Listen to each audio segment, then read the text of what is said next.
Live. It stars Over the Prairie with 8-time Minnesota Music Award-winning songwriter, musician, author, and historian, Paul Metsa.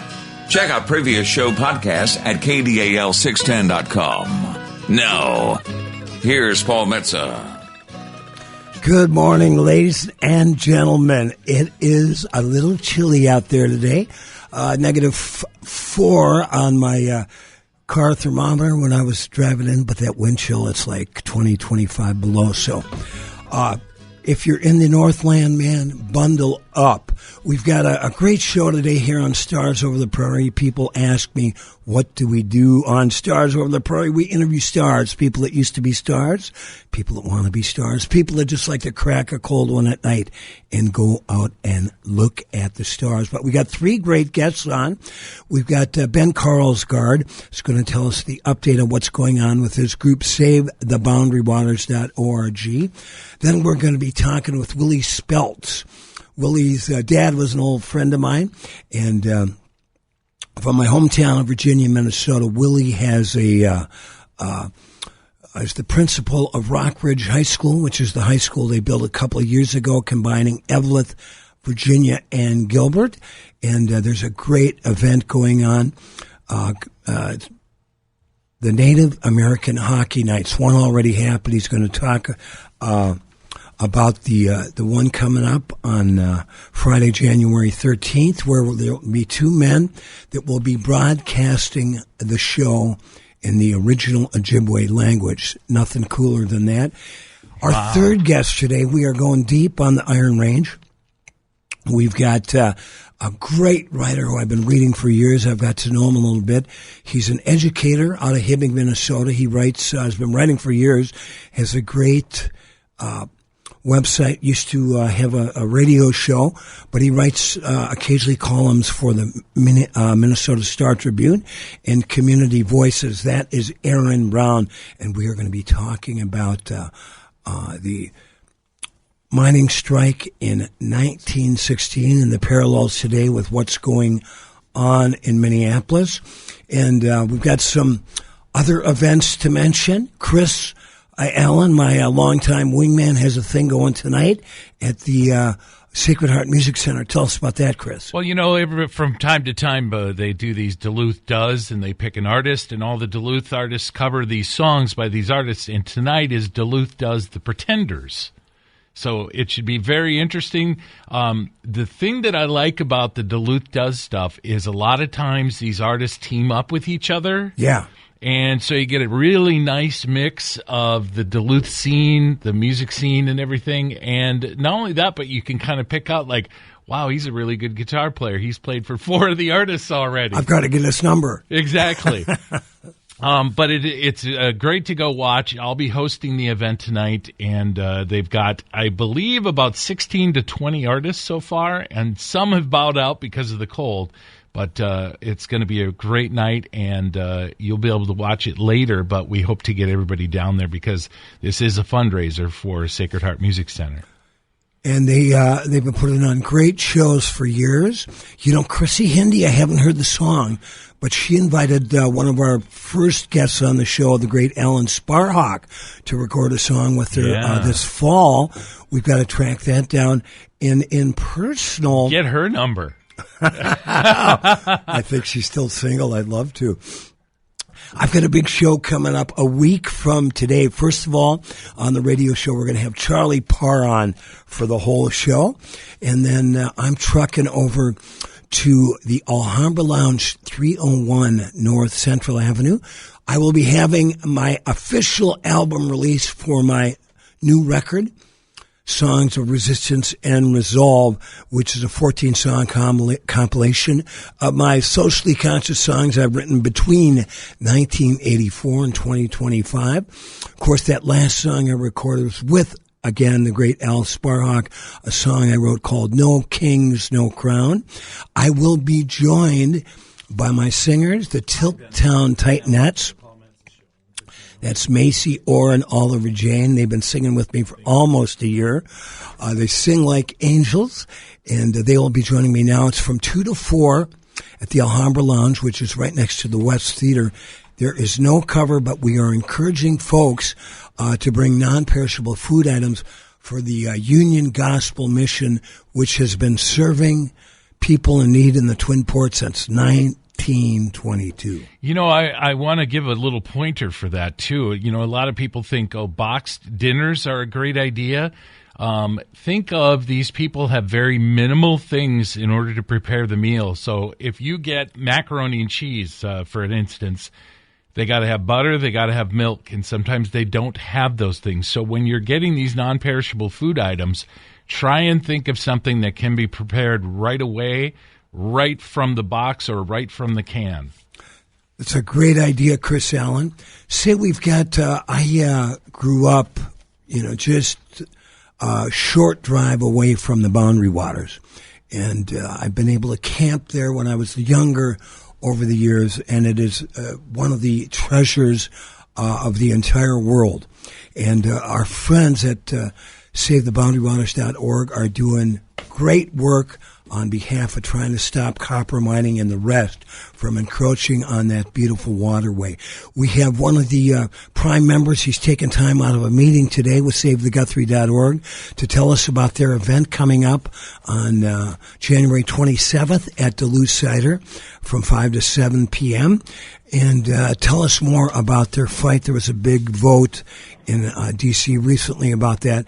And we've got Ben Carlsgaard on the line from SaveTheBoundaryWaters.org. Ben, how are you this morning?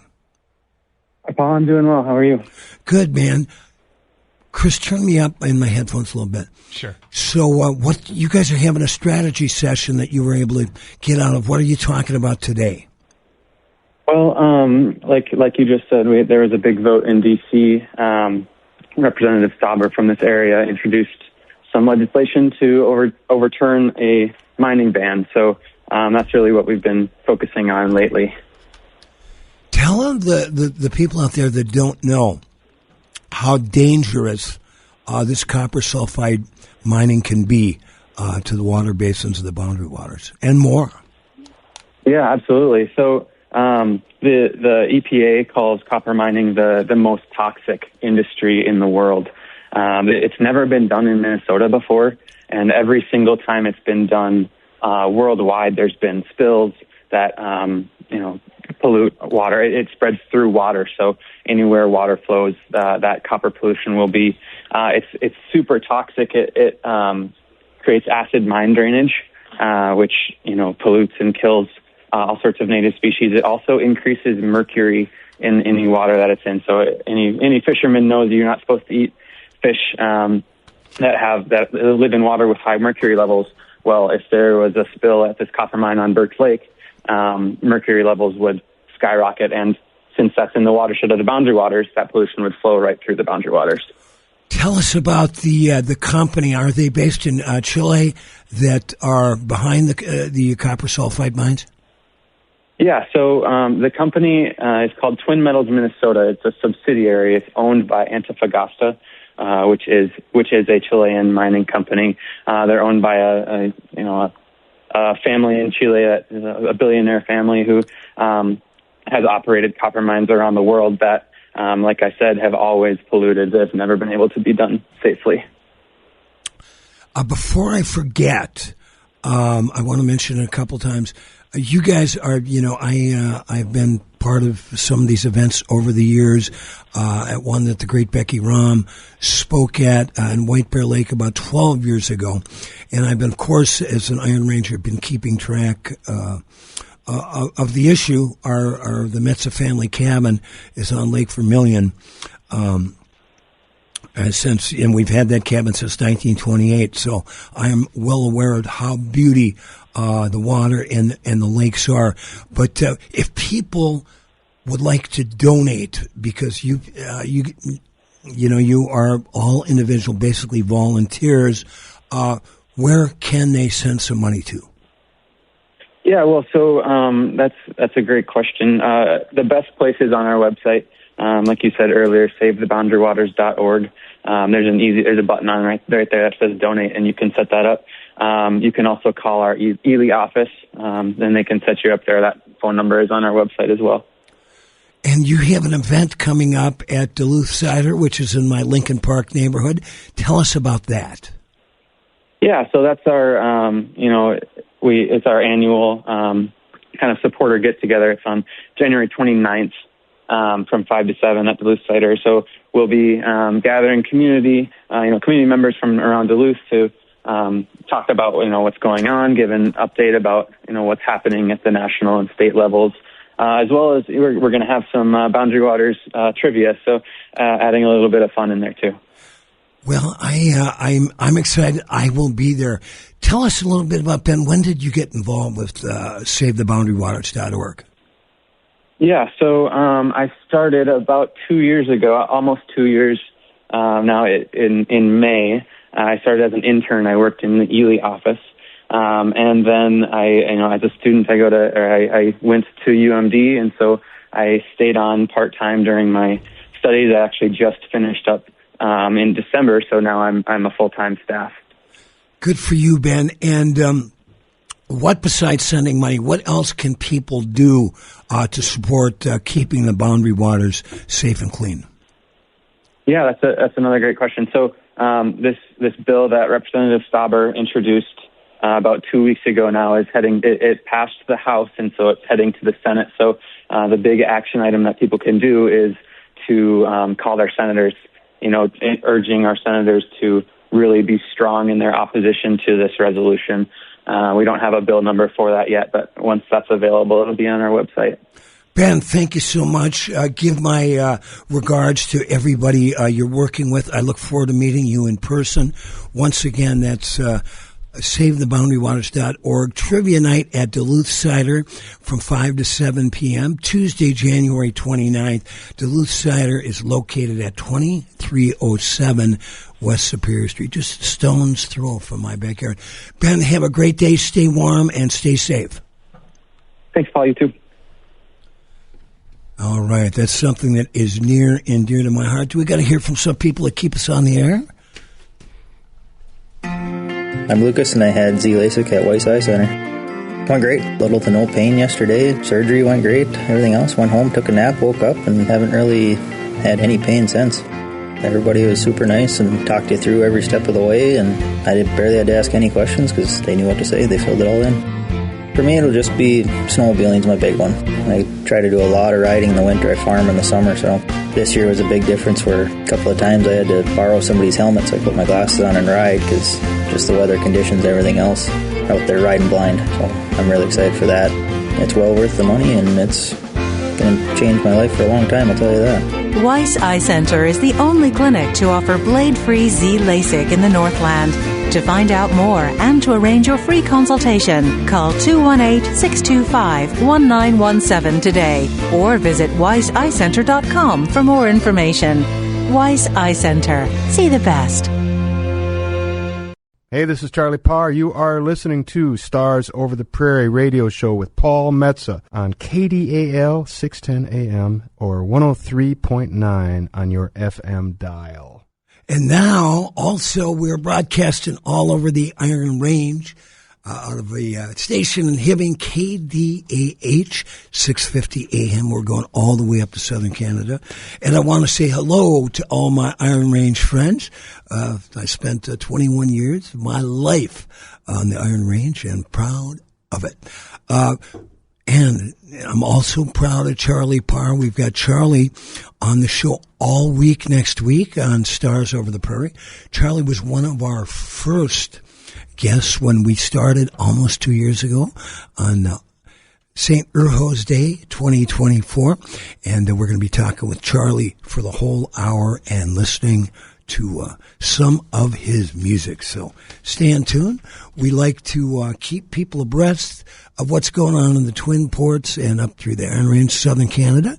And we're also broadcasting to part of the UP and northwest Wisconsin. We're trying to get our next guy on the phone, Mr. Willie Speltz. Let's see how that is coming along. Are we having any luck? I'm getting his answering machine. Okay.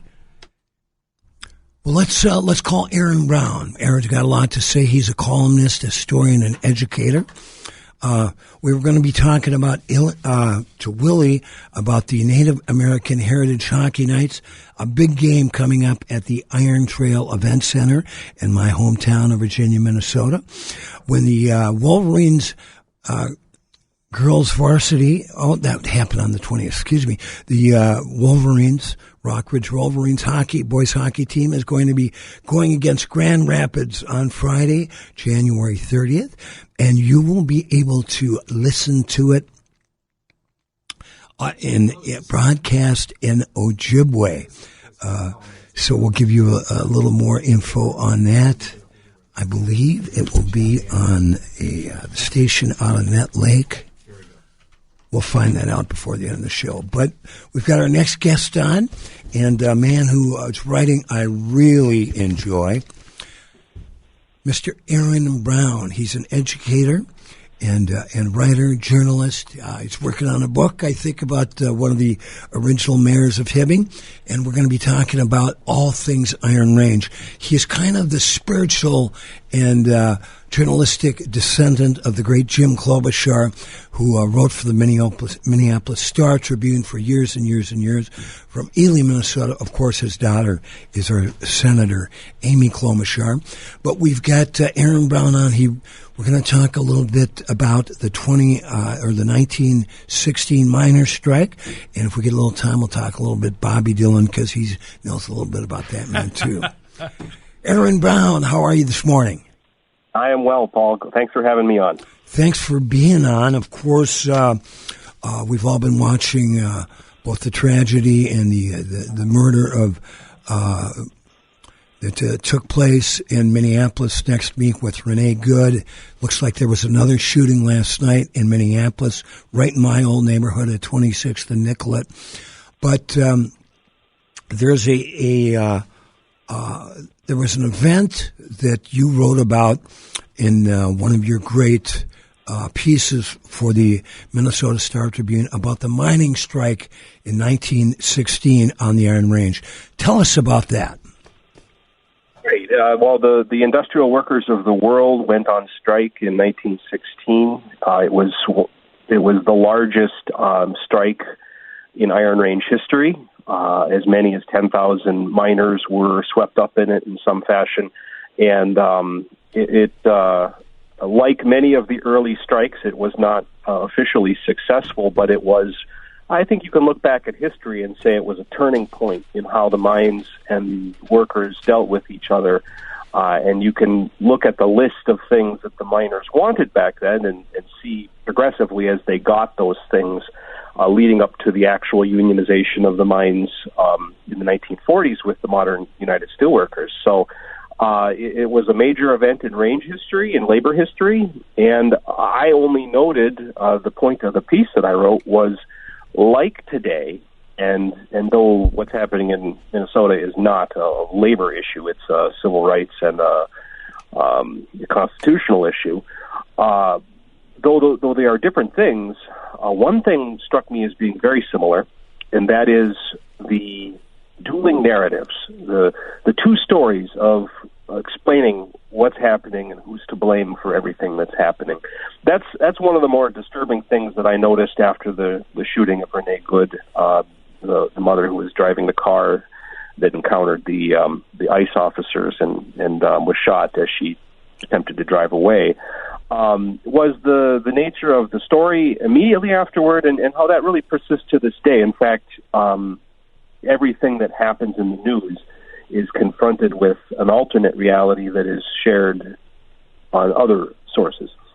So that was true in 1916 as well.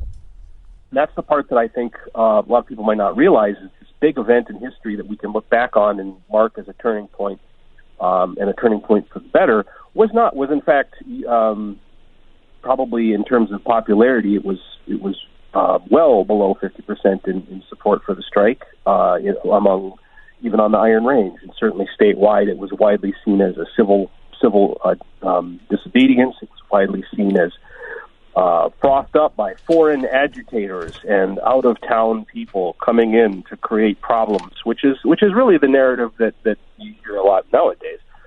And so looking at the major events of that strike, which include a man shot in his yard or on his porch, depending on who you talk to, a miner who was shot by a mining guard, and no charges ever being filed against whoever shot him, and that was never confirmed.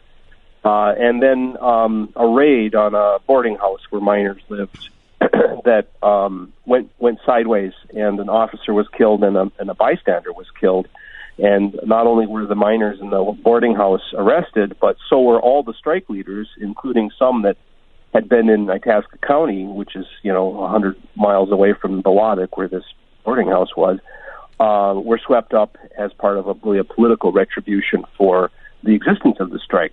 And I was just pointing out that in history we see that there are attempts to manipulate information coming out of these major events, and that's why it's all the more important to pay attention to the real dynamics going on and the significance of why people might do that. And I believe when I was reading your piece, tell us first of all, because I'm such a big fan of your writing, where people can track down archived articles and then stuff that you wrote before you started writing for the Minnesota Star Tribune. Sure. Well, everything I write has some kind of record at my website, minnesotabrown.com. It's all one word. And I had written in the past for the Minnesota Reformer. I have an author page there that has a lot of those pieces. And then now you can go to the Star Tribune. If you go to the opinion section, I'm on the editorial board, so you can click on my name there and find everything I've written recently for the Star Tribune. Now, when I introduced you, I said that in my eyes and ears and heart, you're kind of the spiritual and journalistic descendant of the great Jim Klobuchar. You must have been a fan of Jim's when you were growing up. Well, I didn't. I was pretty little when he was still writing, but I tell you who was a fan of Jim's, and that was my grandfather. Oh, my goodness. My grandpa, Marv Johnson from Keewatin, loved Jim Klobuchar. He was probably his biggest fan and would talk about him all the time. And when Jim Klobuchar started his bike ride, or was involved in that bike ride that went across the state, oh yeah, my grandpa, who was disabled from a mining accident, bought a bike hoping one day to go on a bike ride with Jim Klobuchar. Of course, he was all messed up from his injuries and he never could ride it very well, which meant that I got a bike. And so when I got hired at the Star Tribune, I always tell them that Jim Klobuchar is to thank for getting my bike when I was a kid. But I rode that bike many thousands of miles ultimately. Yeah, I read his work and I was very familiar with him, obviously, being from Ely and then, becoming a newspaper writer. That was something my grandpa told me later in life that he wished he could have done. And he loved the Star Tribune. My mom and her sisters delivered the Star Tribune in Keewatin, Minnesota. It was something close to the family that way. And so I won't lie. I mean, I've always had it in the back of my head that the brass ring would be doing what I'm doing right now, which is writing a column for the Minnesota Star Tribune. Well, I've always enjoyed your work. Aaron, we're going to bounce around a little bit here. Tell us about how many miners were on the Iron Range in the year of that strike in 1916? Yeah, it's hard to give an exact number because unlike today when there's really 6 major mines and they all issue very detailed reports on their employment, there were dozens up to 100 individual mines, sometimes run by small companies, often run by U.S. Steel, the big company. And so it was harder to estimate how many, but 40,000, 50,000 at some points. Certainly as World War I approached, there were tens of thousands. I think World War II was the peak employment, and I think at that time they were pushing 50,000.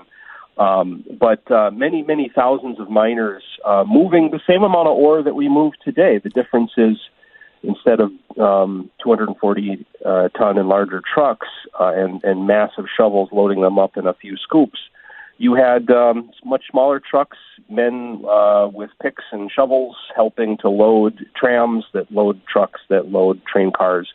And so it's just a much more labor-intensive business back in those days. And so they needed many, many people to physically work the mines. It was a very difficult physical job, and they worked hard, and it was not an environment where you could lollygag or anything like that. They worked those men very hard, and they were mostly immigrants. They were mostly people born in other countries. I don't know if it is still there. I was at the Minnesota Discovery Center several years ago, and they had a beautiful exhibit about, I believe it kind of centered around the years 1905 and 1906, about when some of the first unions started on the Iron Range, and then how the mining company sent on the Pinkertons to start to try to break up the unions.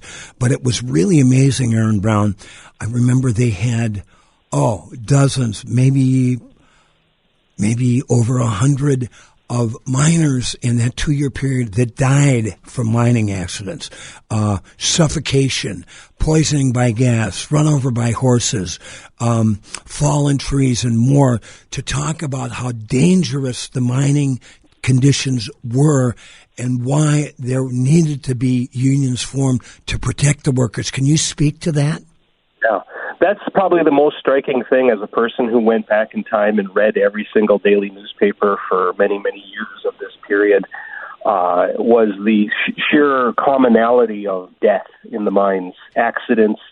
Many times the miners were blamed for the accident. Something like if you're walking along the top of a pit and there's no barrier and you fall down that pit and you break your neck and you die and you show up in a steam shovel bucket someday, that was considered, not a thing that was the company's fault. And you mentioned all the different ways. I mean, really, the train cars would lose, the trams and the cars would lose control on hills and would, squish people and crush people between equipment. A steam shovel would be working blind, many cases, not quite seeing where the shovel hit the dirt, and there would be as many as 10 men with spades trying to help the shovel if it got stuck, and it would be very easy for the shovel to lurch and kill a man. It was just very common. And yeah, that was among the other things, which of course would include pay and things like that. The reason for the unions is really to save lives. I mean, the idea, and it really shows up in company documents all the time, was that there's so many extra men around because we can get them from overseas that we can treat them really as replaceable parts, just like a cog or a tire or something else that we replace when it's damaged. And so they did not mind putting men in really dangerous situations if it was efficient and expedient to do so.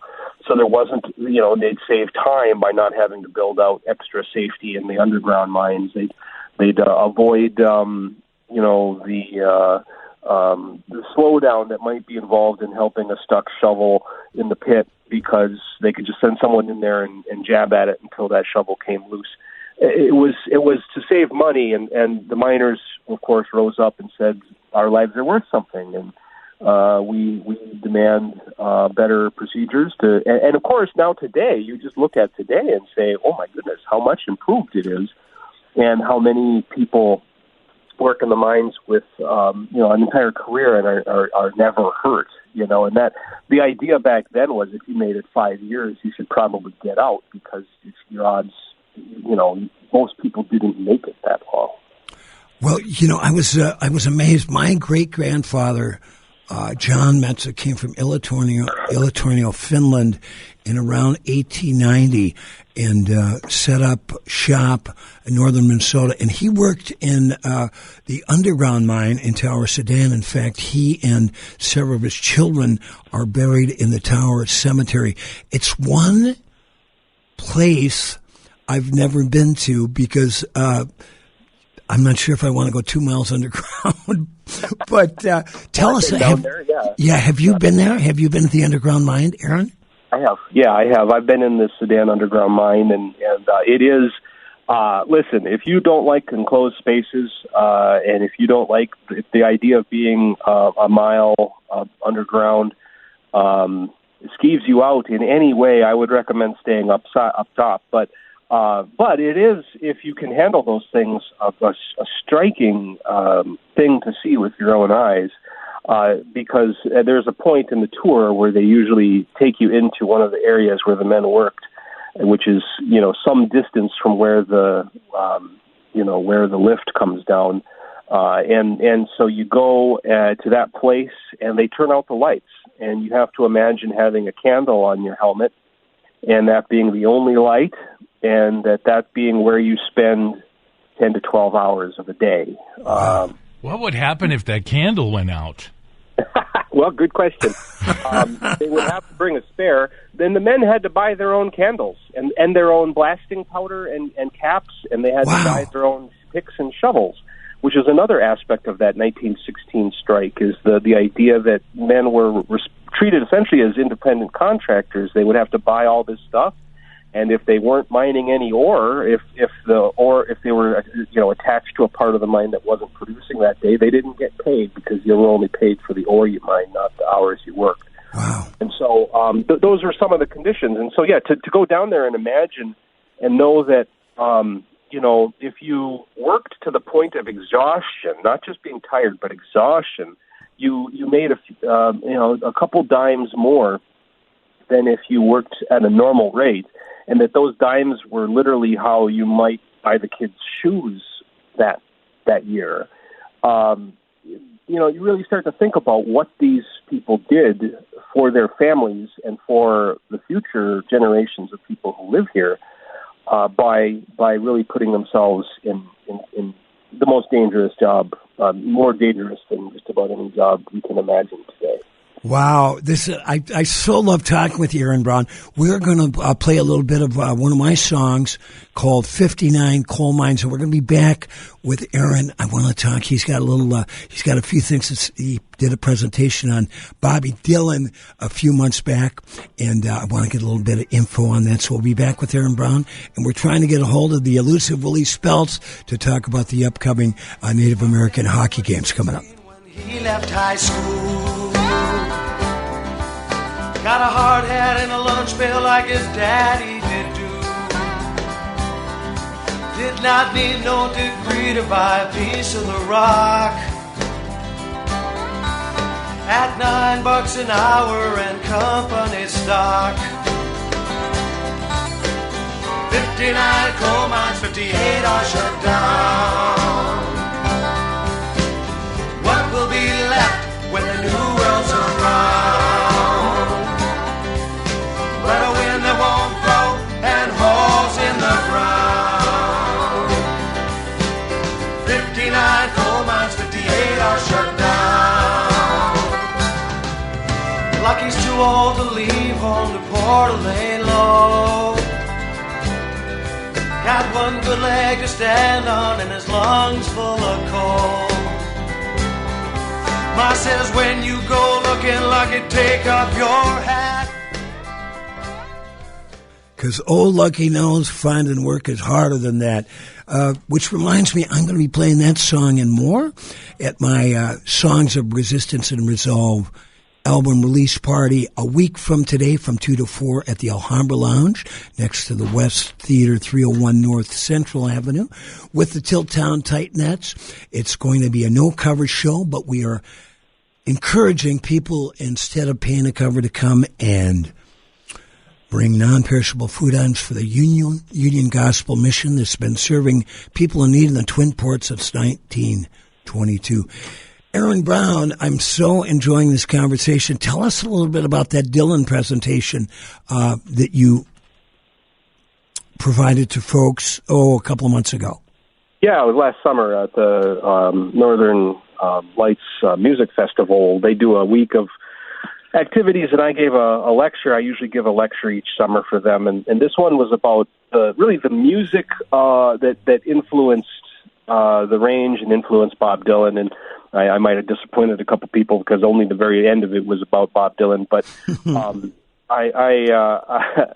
they seemed okay. But I went into people look at Bob Dylan and they say, geez, wow, there's the American Songbook, there's the voice of his generation, Nobel Prize winning poet, et cetera, and they say, can you believe it? He wandered out of some mining town in northern Minnesota. How is that even possible? Backwards people, couldn't possibly explain this person. But while Dylan is a tremendous talent of his own, one of a kind, one of one, he is possible in part because of where he's from and because of the musical traditions that influenced the community where he was raised. He had access to influences that his naturally talented mind could process into what would become Bob Dylan. It's really hard to overstate how important music was to early Iron Range communities. And these immigrants coming over, it's different than today in that people in general need entertainment, and there was none of the entertainment we use today. Your phones and your Netflix and your TV and even your radio is a fairly new invention. And these Europeans came over. They might work with a shovel during the day, but they know how to play an instrument. They can sing, and they know folk songs, and they know traditional music. They know classical music. They've been maybe even trained for years on some of these things. And they were coming here, and they would, in their spare time, join orchestras, town bands, city bands, village bands, and it was really the Great American Songbook. It was folk music, and then it was these ethnic kinds of music that would come over with the immigrants, and it created kind of one of those great moments where all of these influences touched each other and wove a new tapestry of sound that would have been ever present in these communities. I'm talking about the teens and 20s, but this tradition continued well into Dylan's time growing up in the 50s and late 40s and the 50s. And so just as an example, there's an orchestra, there's an opera, there's Irish folk music and Irish choirs and the boys' choirs, like the Vienna Boys Choir style music, were coming through constantly. There was a vaudeville theater, and vaudeville probably hung on a little longer in places like Hibbing in northern Minnesota than it did across the country. And these were all influences that would have been in the ether when Dylan grew up. There's legend that Dylan and his friends, his bandmates, in his kind of haphazard garage band style music arrangements that he and his friends were doing, that they would both attend and play in bars, which included bars that played polka music and country music. And of course, famously, he talks about being on the radio at night and picking up the southern AM stations that was playing blues. And it's true, you weren't hearing a lot of blues music or rhythm and blues music in northern Minnesota in the 50s.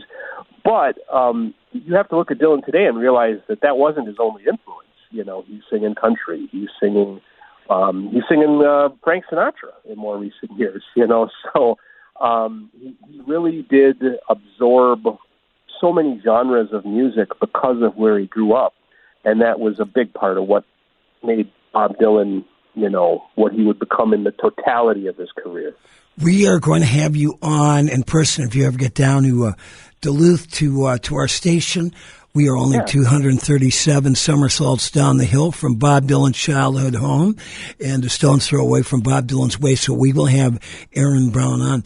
Growing up there, Aaron, there was, when I was a kid, you could go to parks, Lions clubs, meetings, birthday parties. Someone always had an accordion.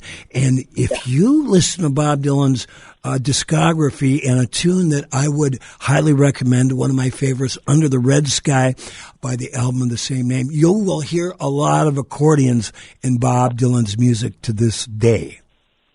Yeah, he talks about the accordion in his book, in Chronicles. He talks about it as being almost the perfect instrument because you can do a melody and you can there's a percussion element to it. You can keep the rhythm, you can play the tune, and you can really lead the band, as Lawrence Welk once did, with an accordion. And it does get people make fun of it. It's archaic to some people, but it really is a great instrument for you could center a band on an accordion. You can play just about anything. One of my dreams, I'm going to do a show. It's going to be all things accordion, and it's going to be accordions in every style of music, including punk rock.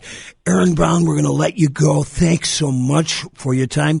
Once again, give us your web. Now, Aaron is spelled with two A's, A-A-R-O-N.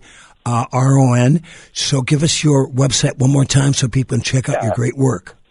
It's MinnesotaBrown.com. It's all one word. The state is spelled out. And you can find my work there. And thank you, Paul, for having me on. Thanks for being on. We're going to hear a note from our sponsor, and then we're going to be talking to the elusive Willie Speltz, principal of Rock Ridge High School. I'm Zach, and I had Z-LASIK at Weiss Eye Center. I was sick of wearing glasses. I've had glasses since third grade. Dealing with the nuisance of glasses kind of reached that point of I just need to get LASIK. I was a little nervous, but knowing now what that process all entailed, I wouldn't have been nervous if I knew. Everybody's really nice here.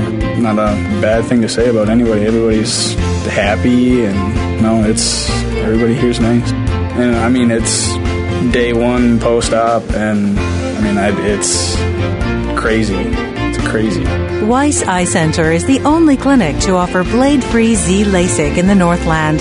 To find out more and to arrange your free consultation, call 218-625-1917 today or visit weisseyecenter.com for more information. Weiss Eye Center. See the best. Hey, yo, how's she going? Don't you know, this is Steve Solkola, and you're listening to Stars Over the Prairie with Paul Metsa, 610 AM, 103.9 FM on KDAL. Speaking of accordions, that was Steve Solkola, the pride of Palo. We got to get him back on. That was our very first show on St. Urho's Day. March 17th, or was it March 16th, 2024? I think 17th is St. Patty's Day. Anyway, we'll get him back on. But right now we have an old friend of mine. I met him when he was just a youngster, growing up in Virginia, Minnesota, and now he is running Rock Ridge High School, which is the combination of Evelyn, Gilbert, and Virginia, up there in midway between Virginia and Evelyn, and he's going to tell us about the great little series, Native American Heritage Hockey Nights. Willie, how are you this morning? Hi, Paul. Good morning. Great to be on the air with you. I'm doing very well. Good. You know, for those people that don't know, Willie's dad, Willie Speltz Sr., had a great bar on the main drag of Virginia for years called the El Dorado. And my band, Cats and the Stars, spent some quality time. We were all working construction at the time, but we would always 4 or 5, sometimes 6 times a week, get down to the El Dorado and bounce between the El Dorado for happy hour and the Arrowhead Bar across the street. And so, Willie, I'm not asking for a thank you to Cats and the Stars and our friends for helping your dad foot the bill for your college years. but I just, Paul, I got to tell you, that's a great story about the El Dorado. But you know who ran that place, don't you? You know why the El Dorado was as great as it was. Tell us who. That Serbian mother of mine, Helen. My mom ran that place. Your mother was great.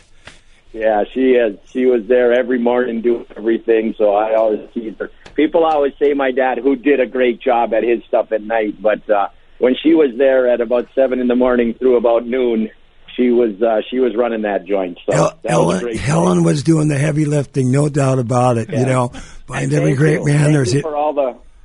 I'm sorry. Thank you for all the quarters you dropped and all the dollars I would find when I had to go there on Sundays. Hey, Willie, I got to tell you, my one great I've had more than one great El Dorado story. Cats and the Stars, my band that just celebrated their 50th anniversary. We used to have, one of our mottos was we always reserve the right to cancel.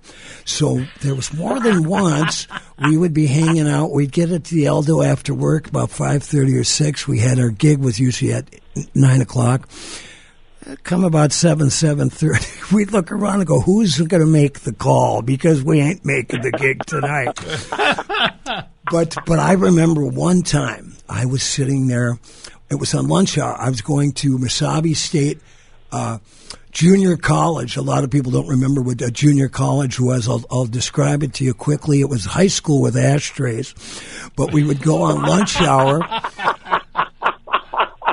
We would go on lunch hour, sometimes the El Dorado, after work, but I went, or after school, and I went there one day in the afternoon, and Jack Carlson, one of the greatest hockey players to ever come out of Virginia, Minnesota, of course, played for the North Stars, the Enforcer, and his brothers, Steve and Jeff, were in the greatest. The Prides of Ridgewood. That's right. Prides of Ridgewood. That they were in Slapshot, the greatest sports movie ever made. Anyway, there was a foreign exchange student that was hitting on Jack. I knew this lovely woman was Jack's girlfriend, and he was hitting on Jack's girlfriend. She was at the bar, and of course, she wanted nothing to do with him. And he made the mistake of grabbing the lime out of his drink and throwing it towards her, not at her, but towards her. She points, it might have been your mom, Helen, points to the phone back when they had the old phone behind the counter of the bar. She put the phone over the bar. The woman makes the call. Less than 10 minutes later, who do I see coming in the back door to take care of business but the Enforcer, the Pride of Ridgewood, Jack Carlson? It just so happens just so happens the foreign exchange student, who was only about 5'3", was walking back to the men's room, of course, towards the back of the bar. You remember, Willie? Jack comes in. I do. The woman, the girl, Jack's girlfriend, points to the guy. 4 to 5 swings in the blink of an eye, and this cat was laid down on the floor for quite a while. It was to see Jack. I saw Jack in action playing for the Blue Devils. I saw him play for the North Stars. I saw him do his Enforcer thing. But to see it up close and personal at a bar was a work of art. Paul, it could possibly be its own show, the Jack Carlson and the Carlson brothers lore about that stuff. I can see Jack's right hand just firing like a piston. About 21 shots in about 6.4 seconds on that poor kid. Game over, lights out. I can see it. He sent him back to whatever country he came from. But hey, let's talk a little. Yeah, and I'd love to. I saw, when I played up there for my 50th class reunion, I got to hang out with Jeff Carlson at Flamer's Bar, one of the greatest bars on the Iron Range, if not the world.